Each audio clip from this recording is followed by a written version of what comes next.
Hey guys, Andrew Henderson from Nomad Capitalist here in Tirana, Albania with this very stylish furniture. And Donald Trump has come out and issued his latest shot across the bow, saying now that burning the U.S. flag could not only, under his administration, lead to a year in jail, but possible revocation of U.S. citizenship. And this leading to a lot of questions I want to touch on in this video.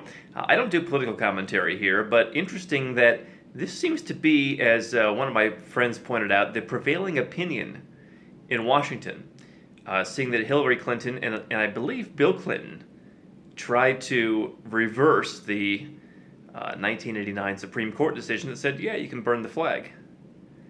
But interesting thought for expats who are lining up and waiting, in some cases, a year and a half to get rid of their U.S. citizenship, many of them because they are tired of being in the U.S. tax system, they're tired of being rejected by banks overseas, they're tired of all of the issues of living overseas with U.S. citizenship.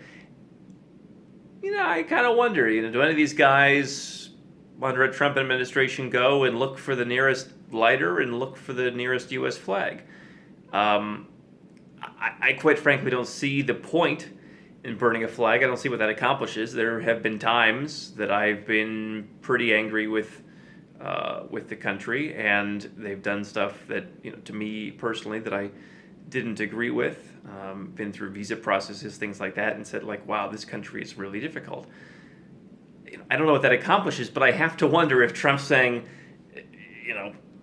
perhaps this is just his negotiating position, but if he is saying in the future, hey, you burn the flag, this is what's going to happen, maybe some people who can't even afford, in some cases, to renounce U.S. citizenship and pay that $2,350 fee, maybe they'll look at it, ways to do that. Because the reality is there are people in Canada and probably other places who can't even afford to pay the fee to renounce their citizenship. And so, if the Trump administration is going to try and roll out proposals that, make it, it's like the House Committee on Un-American Activities again. All these things that are un-American are now going to be a way to renounce or to basically have your citizenship revoked. The question is, well, first of all, will they charge you the same fee as if you were renouncing or relinquishing your citizenship? Will they send you a bill after they take your citizenship?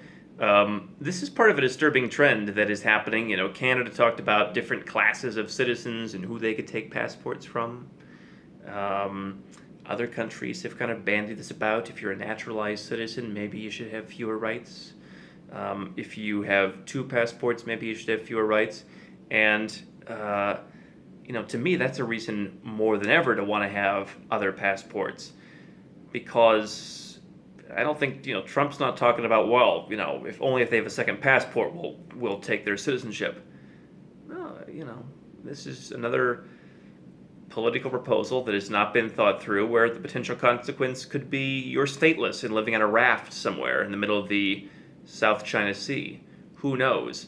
And certainly a little levity here. Don't think it's necessarily going to happen, but when these politicians come out with crazy proposals and start saying we're going to take away citizenship, it's something that the sentiment at least has to be taken seriously, and it's a reason to consider which citizenships you should and shouldn't have.